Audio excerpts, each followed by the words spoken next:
Hello दोस्तों, कैसे हैं आप सब लोग। उम्मीद करता हूं काफी अच्छे होंगे। तो दोस्तों आज के इस वीडियो के अंदर हम रिव्यू करेंगे इस साल के दूसरे आईपीओ। मतलब पहला आईपीओ तो है स्टैंडर्ड ग्लास लाइनिंग का आईपीओ, दूसरा है क्वाड्रेंट फ्यूचर टेक का आईपीओ जो कि 7 से लेकर 9 जनवरी के बीच में ओपन रहेगा। इसकी चर्चा इसीलिए ज्यादा है क्योंकि ये रेलवे कवच पर काम करता है। पर क्या वाकई में रेलवे कवच पर काम करता है या नहीं करता है वो हम जानेंगे इस वीडियो के अंदर। तो रिव्यू करेंगे पूरा। सबसे पहले इसका ग्रे मार्केट का प्रीमियम और एंकर लिस्ट के बारे में जानेंगे। इससे हमें थोड़ा बहुत लिस्टिंग गेंस का अंदाजा हो पाएगा। फिर इस कंपनी की डिटेल्स के बारे में जानेंगे, मतलब ये कंपनी क्या काम करती है, कौन से सेक्टर की कंपनी, फ्यूचर कैसा रह सकता है। फिर इसके फाइनेंशियल्स और फंडामेंटल्स के बारे में जानेंगे, मतलब कंपनी प्रॉफिट मेकिंग है या लॉस मेकिंग, और अपने जो भी कंपिटिटर्स वगैरह उनसे महंगी है या सस्ती है। फिर इस आईपीओ की डिटेल्स के बारे में जानेंगे। अंत में हम जानेंगे कि क्या इस आईपीओ में अप्लाई करना चाहिए, नहीं करना चाहिए, फिर करें तो लिस्टिंग गेंस के हिसाब से या लॉन्ग टर्म के हिसाब से। सारी चीजें हम क्लियर करेंगे इस वीडियो के अंदर।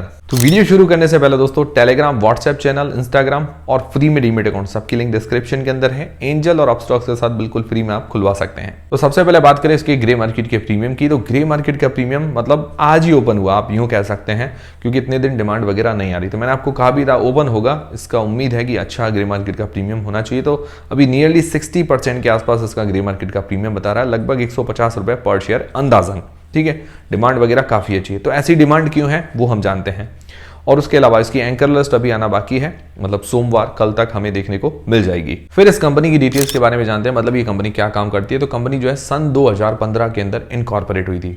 अब करीबन 9 साल तो इसको पूरे हो चुके हैं। इस साल 10वां साल भी हो जाएगा 2025 के अंदर। कंपनी की चर्चा इसीलिए ज्यादा है क्योंकि जो प्रचार प्रसार हो रहा है रेलवे कवच को लेकर हो रहा है कि भी कवच सिस्टम पर काम करती है। तो ये बात तो ठीक है, ये रेलवे कवच सिस्टम पर काम कर रही है। ये क्या है, ट्रेन कंट्रोलिंग और सिग्नलिंग जो सिस्टम होता है वो ये मैन्युफैक्चर करती है। उसके अलावा जो इसका मेन काम है वो है केबल्स का। केबल्स होती है रेलवे के अंदर, डिफेंस के अंदर, नेवल इंडस्ट्री जो नाविक होते हैं वहाँ उनके अंदर ये सारे जो इनकी केबल्स वगैरह है। ऑटोमोटिव इंडस्ट्री के अंदर केबल्स आती है। वायर हार्नेस होता है, जो छोटे छोटे आप केबल्स कह सकते हैं, मतलब जो छोटी छोटी वायरिंग की हुई होती है उनको एक जगह इकट्ठा करना, तो उसका भी इसका काम है। मेन जो ज़्यादा काम है ये इसका केबल्स का है। यहाँ से लगभग इसको 90% से ऊपर का रेवेन्यू केबल्स और वायर से आता है। बाकी जो ट्रेन सिग्नलिंग कवच को लेकर जो चर्चाएं हो रही है उससे सिर्फ 4% का ही रेवेन्यू जनरेट होता है एज पर आरएचपी, जो इसकी आरएचपी में लिखा हुआ है। तो जितना ज्यादा जो प्रचार प्रसार हो रहा है कि भी रेलवे कवच पर काम करती है वहां से सिर्फ 4% का रेवेन्यू जनरेट होता है। ये चीज आप ध्यान में रखिएगा। बाकी केबल्स जो है नेवल, डिफेंस, रेलवे के लिए और solar PV cables, automotive industry के लिए केबल्स ये मैन्युफैक्चर करती है। उसके अलावा ट्रेन कॉलिजन अवॉइडेंस सिस्टम, मतलब आप कह सकते हैं ये कवच सिस्टम पर भी काम कर रही है।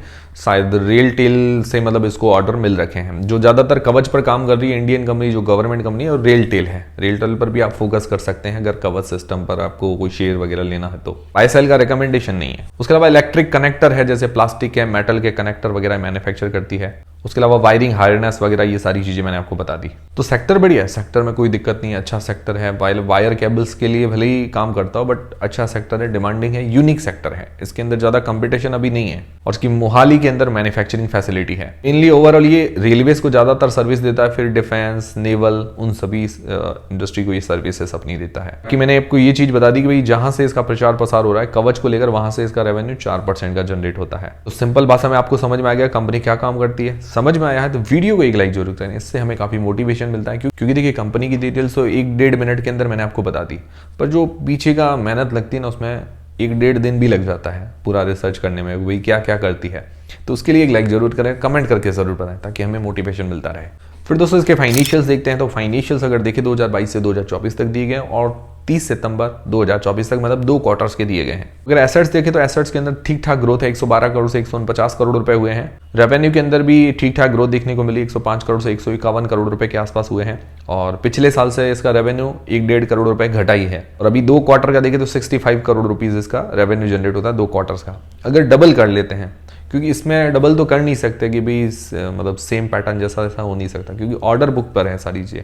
जितनी ऑर्डर बुक अचानक से भी बढ़ जाती है तो डबल करें तो अभी तो 130 करोड़ रुपए निकल कर आता है FY25 का अगर हिसाब से देखें तो। बट देखिए आगे रिजल्ट आने दीजिए, उसके बाद पता चलेगा कि एग्जैक्टली इसका रेवेन्यू कैसा जनरेट होता है आने वाले भी 2 क्वार्टर्स के अंदर। बाकी अभी के हिसाब से थोड़ा कम है। प्रॉफिट इसका 1.94 करोड़ से 14 करोड़ रुपए के आसपास हुआ है। मतलब प्रॉफिट के अंदर अच्छी ग्रोथ है, प्रॉफिट मार्जिन्स भी अच्छे हैं, मतलब 9 से 10% के बीच में प्रॉफिट मार्जिन्स निकल कर आते हैं, काफी अच्छी बात है। और इस क्वार्टर 2 क्वार्टर हैं इसके अंदर लॉस जनरेट कर रही है कंपनी। तो आने वाले 2 क्वार्टर्स का रिजल्ट आएगा तब पूरा एग्जैक्टली पता चलेगा। पर FY24 तक तो ठीक है, प्रॉफिट वगैरह के अंदर है कंपनी, बट रेवेन्यू के अंदर भाई खास ग्रोथ देखने को नहीं मिली है। बाकी नेटवर्थ के अंदर ठीक ठाक ग्रोथ देखने को मिल रही है। इसके रिजर्व्स इसके हाथ में कम हुए हैं, लगभग 4 करोड़ रुपए के आसपास के रिजर्व्स हैं। उधारी इसके ऊपर बढ़ी है, 98 करोड़ रुपीस की उधारी है, काफी मतलब नेगेटिव पॉइंट है। और डेट टू इक्विटी रेशियो जो निकल कर आ रहा है 1.86 का बहुत ज्यादा है, 1 से बहुत कम होना चाहिए, मतलब 0.5 से भी कम होना चाहिए, 1.86 बहुत ज्यादा है। हालांकि आईपीओ से पैसे जुटा रही है, उससे 23.6 करोड़ रुपए का अपना डेट पे करेगी, बट उसके बाद भी काफी ज्यादा डेट रह जाएगा, तो ये थोड़ा सा नेगेटिव है। तो फाइनेंशियली देखें तो कंपनी जो है कमजोर नजर आ रही है, अभी रेवेन्यू के अंदर भी कोई खास ग्रोथ नहीं है, डेट ज्यादा है, तो ये थोड़ा सा नेगेटिव पॉइंट है। बाकी ROE 33% की, ROC 26% की काफी अच्छी है। P price to earnings ratio 59 का निकल कर आता है। और अदर जो भी इसके कंपटीटर्स जैसे कर्नेक्स माइक्रो सिस्टम, HBL पावर, ये भी रेलवे कवच पर काम कर रहे हैं। फिर पॉलीकैब वायर्स जो वायर्स पर काम करती है, क्योंकि इसका मेन काम वायर का है, तो उनका पी 49 से लेकर 61 के बीच में निकल कर आता है। तो वैल्यूएशंस देखें, कर्नेक्स से ये थोड़ी बड़ी कंपनी है, बाकी सबसे छोटी कंपनी है, तो वैल्यूएशंस वाइज देखें तो ठीक ठाक वैल्यूएशन, थोड़ी और सस्ती करनी चाहिए थी, बढ़िया रहता। बाकी ज़्यादा महंगी भी नहीं कह सकते, बट सस्ती भी नहीं है। बाकी अदर पेयर कंपटीटर्स है, इसकी रिटर्न ऑन नेटवर्थ वगैरह बढ़िया है। और मार्केट कैप अभी इसका है लगभग 1160 करोड़ रुपए का, मतलब छोटा मार्केट कैप है, स्मॉल कैप कंपनी है। वैल्यूएशंस भी ठीक ठाक है, मतलब फाइनेंशियली देखे तो मतलब इतनी अट्रैक्टिव नहीं है, वैल्यूएशंस ठीक ठाक है, ROE ROC वगैरह बढ़िया है। फिर इस आईपीओ की डिटेल्स देखें तो 7 से लेकर 9 जनवरी के बीच में ये आईपीओ ओपन रहेगा। फेस वैल्यू है 10 रुपए पर शेयर, प्राइसमेंट 275 रुपए से लेकर 290 रुपए के बीच में रखा गया है। लॉट साइज है 50 शेयर्स का। टोटल इश्यू साइज है 290 करोड़ रुपए का पूरा फ्रेश इश्यू है। ये अच्छी बात लगी मुझे। कंपनी अपने कुछ उधारी चुकाएगी 23 करोड़ रुपए की, 150 करोड़ रुपए working capital requirement cable industry के अंदर काम में लेने वाले हैं, क्योंकि इसका ज्यादातर मैं आपको कह रहा हूं रेवेन्यू केबल इंडस्ट्री से आता है। बाकी इलेक्ट्रिक इंटरलॉकिंग उस इंडस्ट्री के अंदर 24 करोड़ रुपए खर्च करेंगे, लगभग इतना ये खर्च करने वाले। काफी अच्छी बात है कि फ्रेश इश्यू है पूरा। बाकी रिटेल पोर्शन 10% का, क्योंकि FY25 के अंदर ये लॉस के अंदर है। लिस्टिंग डेट है 14 जनवरी, मतलब मकर संक्रांति के आसपास ये लिस्ट होने वाला है, काफी अच्छी बात है। तो ये हो गई पूरी आईपीओ की डिटेल्स। अब सबसे मेन सवाल ये आता है कि क्या आईपीओ में अप्लाई करना चाहिए, नहीं करना चाहिए, करे तो लिस्टिंग गेन्स के हिसाब से या लॉन्ग टर्म के हिसाब से। उससे पहले आपके पास या आपके फैमिली मेंबर्स में किसी के पास डीमेट अकाउंट नहीं है, खुलवाना चाहते हैं, एंजल अपस्टॉक्स के साथ खुलवा सकते हैं, बिल्कुल फ्री में, उसकी लिंक डिस्क्रिप्शन के अंदर है। तो सबसे पहले चीज, जो लोग लिस्टिंग गेन्स के हिसाब से अप्लाई करना चाहते हैं, जनरली हम 4 पैरामीटर्स देखते हैं, जैस पैरामीटर्स जिनको मैं बोलता हूँ। ये सिर्फ रिस्क मापने के लिए मैं देखता हूँ कि भाई इसके अंदर रिस्क ज्यादा है या कम है, बाकी इसके पूरे भरोसे आप ना रहें। तो सबसे पहली चीज देखता हूँ जीएमपी वैसे एक अंदाजा होता है, बट जानने के लिए तो जरूरी है सारा पॉइंट। तो जीएमपी तो भी अच्छी बता रही है। दूसरा है वैल्यूएशंस ठीक है, मतलब ना ज्यादा महंगी ना ज्यादा सस्ती, तो आधा पॉइंट वैल्यूएशंस में दे सकते हैं। बाकी एंकर लिस्ट आना बाकी है, सब्सक्रिप्शन आना बाकी है। एंकर लिस्ट उम्मीद है ठीक ठाक आनी चाहिए, छोटा इश्यूज आई जाए तो ज्यादा उम्मीद तो नहीं कर सकते, बट उम्मीद है कि अच्छी आनी चाहिए। सब्सक्रिप्शन वगैरह छोटा इश्यूज आई जाए तो अच्छा ही मिल सकता है। देखिए ज्यादातर जो लोग फोकस करते हैं जीएमपी पर, उसके अलावा बाकी किसी चीज पर फोकस नहीं करते हैं। जीएमपी ठीक है, शॉर्ट टर्म के लिए आपको कुछ चाहिए, लिस्टिंग गेन्स वगैरह चाहिए तो ठीक है, बट अगर आप ज्यादा लॉन्ग टर्म में जाएंगे तो फिर बहुत सारे फैक्टर्स काम करेंगे। अभी हमें वेट करना चाहिए, सारे फैक्टर्स अभी आना बाकी है। दोस्तों लॉन्ग टर्म के हिसाब से तो पॉजिटिव्स और नेगेटिव्स देख लेते हैं। नेगेटिव्स सबसे पहले देखते हैं। ये नेगेटिव्स में ये है कि जो ये कवच को लेकर ज्यादातर इसका हाइप बना हुआ है, तो कवच से इसका रेवेन्यू सिर्फ 4% के आसपास आ रहा है, बाकी तो इसका रेवेन्यू आ रहा है केबल वाले सेक्टर से। अच्छी बात है, बट जो ज़्यादातर इसकी डिमांड बन रही है वो कवच के कारण बन रही है, तो ये चीज़ आप ध्यान में रखिएगा। वहाँ से सिर्फ 4% के आसपास का रेवेन्यू जनरेट होता है, तो ये थोड़ा सा नेगेटिव लगा मुझे।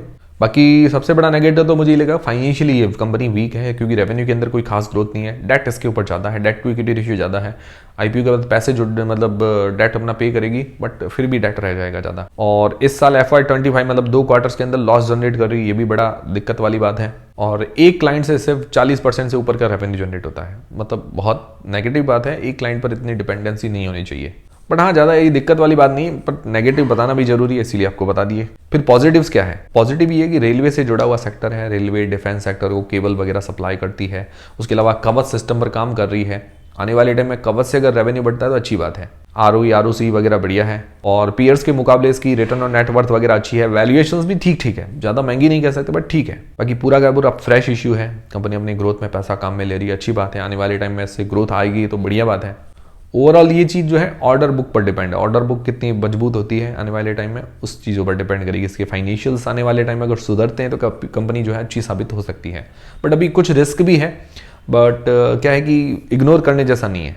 मतलब ये आईपीओ या ये स्टॉक है, लिस्ट होने के बाद भी वॉच करने जैसा है, वॉच लिस्ट में ऐड करने जैसा। अच्छा आईपीओ नजर आ रहा है, वॉच लिस्ट में ऐड कर सकते हैं। कुछ रिस्क है, उसके कारण रिस्क तो रहेंगे। और मुझे ओवरऑल लग रहा है कि फाइनेंशियल में अगर सुधार आता है, ऑर्डर बुक अच्छी होती है, तो कंपनी बढ़िया साबित हो सकती है। आपकी क्या राय है, आप अप्लाई करेंगे नहीं करेंगे, कमेंट करके बता दीजिएगा। मैं पर्सनली इंटरेस्टेड हूँ लॉन्ग टर्म लिस्टिंग इस दोनों के हिसाब से, बट अभी क्या है कि सारे फैक्टर्स आ जाने दीजिए, एंकर लिस्ट वगैरह, उसका मैं वेट करूंगा, उसके बाद अप्लाई करने का सोचूंगा। आप लोगों की राय कमेंट करके बता दीजिएगा। और सारी चीज़ें क्लियर हुई है तो वीडियो को लाइक जरूर करें, चैनल को सब्सक्राइब कर लें। मिलते हैं दोस्तों अगले वीडियो के अंदर।